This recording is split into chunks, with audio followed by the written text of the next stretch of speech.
¿Qué se nos viene a la cabeza cuando pensamos en ser propietario hoy en Argentina? Seguramente la idea de un título, una casa y listo. Pero la realidad, créanme, es mucho, pero mucho más fascinante y compleja. El derecho ha tenido que correr para ponerse al día y abarcar desde un barrio cerrado hasta las ideas que nacen en nuestra mente.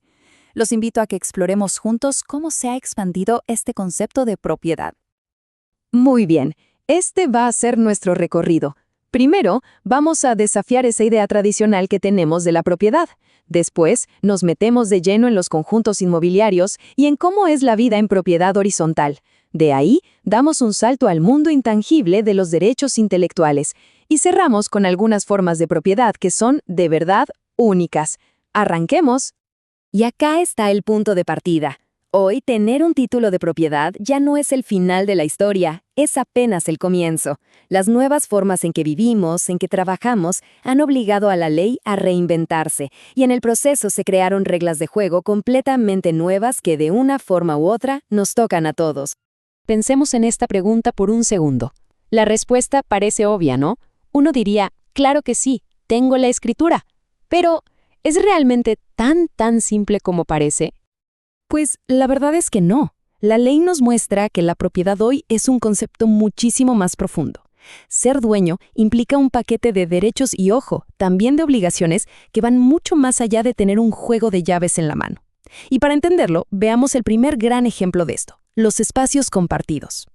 Entramos a la segunda sección, los espacios compartidos. La ley argentina los bautizó como conjuntos inmobiliarios. Para que nos entendamos, estamos hablando de los barrios cerrados, los clubes de campo e incluso los parques industriales. A ver, la definición legal nos da todas las pistas. Un conjunto inmobiliario tiene características muy claras. Un cerramiento, o sea, un perímetro. Una mezcla de partes que son privadas y otras que son comunes. Y un reglamento. Este reglamento es clave, porque actúa básicamente como la constitución de esa pequeña comunidad. Y aquí está la dualidad que lo define todo. Por un lado, están las partes privativas, la casa, el lote, lo que es de uso exclusivo. Por el otro, las partes comunes, las calles, la pileta, las canchas de tenis. Y lo más importante es que estas dos partes son inseparables, no se pueden vender por separado. Una no existe sin la otra.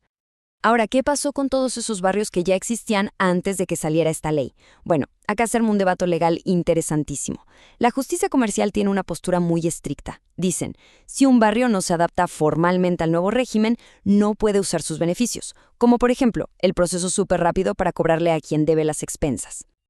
Pero del otro lado, la justicia civil tiene una visión totalmente opuesta, mucho más práctica.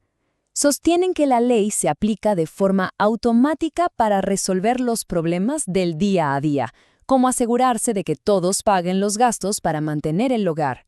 Un ejemplo perfecto de cómo el derecho se debate entre la rigidez de la forma y la necesidad de soluciones reales. Muy bien, ahora dejemos las comunidades que se expanden a lo ancho para empezar a mirar hacia arriba. Pasamos a la sección 3, la propiedad horizontal, que es ni más ni menos que el marco legal que organiza la vida en los edificios de departamentos. Aquí la lógica es parecida, pero en vertical. La propiedad horizontal es, en esencia, un derecho doble. Por un lado, se es dueño de la parte privada, o sea, el departamento, la unidad funcional, y al mismo tiempo se tiene un derecho inseparable sobre todas las partes comunes, pasillos, ascensores, la terraza, todo eso. ¡Claro! La vida en comunidad se basa en un equilibrio muy delicado. Cada propietario tiene facultades, como usar y disponer de su departamento, pero estas vienen de la mano con obligaciones muy claras. Hay que pagar las expensas, mantener la unidad en buen estado y, por supuesto, hay prohibiciones pensadas para garantizar la convivencia y la seguridad de todos los vecinos. Entonces, ¿quién se encarga de que todo esto funcione? El consorcio. Pensemos en él como el gobierno del edificio. Es una entidad legal, una persona jurídica formada por todos los propietarios. Tiene un administrador que lo representa y las decisiones importantes se toman en las asambleas. Es el que se encarga de todo, desde cobrar las expensas hasta hacer cumplir el reglamento. Bueno, ahora prepárense porque damos un giro de 180 grados. Dejamos atrás los ladrillos y el cemento para entrar en un territorio completamente intangible, pero igual o más valioso. Sección 4. La propiedad de la mente, o sea, los derechos intelectuales. Y esto es fundamental que lo entendamos bien. La propiedad no se limita a lo que podemos tocar. Una canción, un libro, una fórmula científica, una línea de código. Todas son creaciones del intelecto, y la ley las protege como una forma de propiedad que puede tener un valor inmenso. La ley define a la propiedad intelectual como una moneda con dos caras. Por un lado están los derechos morales. Son personales, intransferibles, como el derecho a que se reconozca quién es el autor de la obra. Por el otro están los derechos patrimoniales, que son los económicos.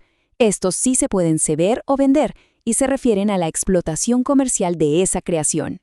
Y que nadie piense que esto es algo de la era de Internet, ¿eh? Para nada.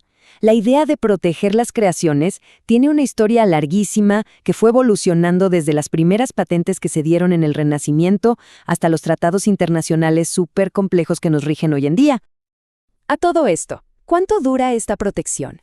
La ley argentina establece un número clave, 70.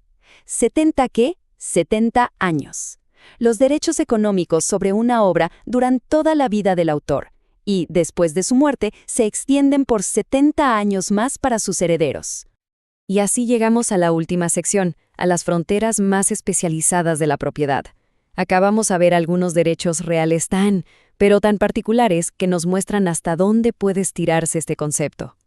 Empecemos con un ejemplo que, la verdad, es bastante sorprendente: los sepulcros. Legalmente, no se los considera una propiedad común y corriente, sino una concesión de derecho administrativo. Este estatus tan especial hace que sean inembargables, salvo, claro, por deudas de su propia construcción o compra. Así se protege su propósito final. Pasamos a algo vital: el agua. El derecho sobre el agua nunca es absoluto. Está súper regulado por un marco legal que lo que busca es proteger el interés de todos y, por supuesto, el ambiente. La prioridad siempre la tiene el consumo humano y la gestión sostenible, un mandato que viene directamente de nuestra Constitución Nacional. Y cerramos con una forma de propiedad fundamental y con raíces muy profundas: la comunitaria indígena. La Constitución argentina reconoce la preexistencia de los pueblos originarios y les garantiza la posesión y la propiedad comunitaria de las tierras que ocuparon tradicionalmente. Es un derecho colectivo, pensado para proteger no solo la tierra, sino también la cultura y la identidad. Y así, vimos cómo el concepto de propiedad se fue estirando hasta abarcar mucho más que un simple título. Va desde un country hasta el código de una aplicación. Esto nos deja con una pregunta flotando en el aire. Con los avances en inteligencia artificial, los datos digitales, la exploración espacial, ¿qué nuevas formas de propiedad va a tener que regular la ley en el futuro? Porque una cosa es segura: la evolución no se detuvo.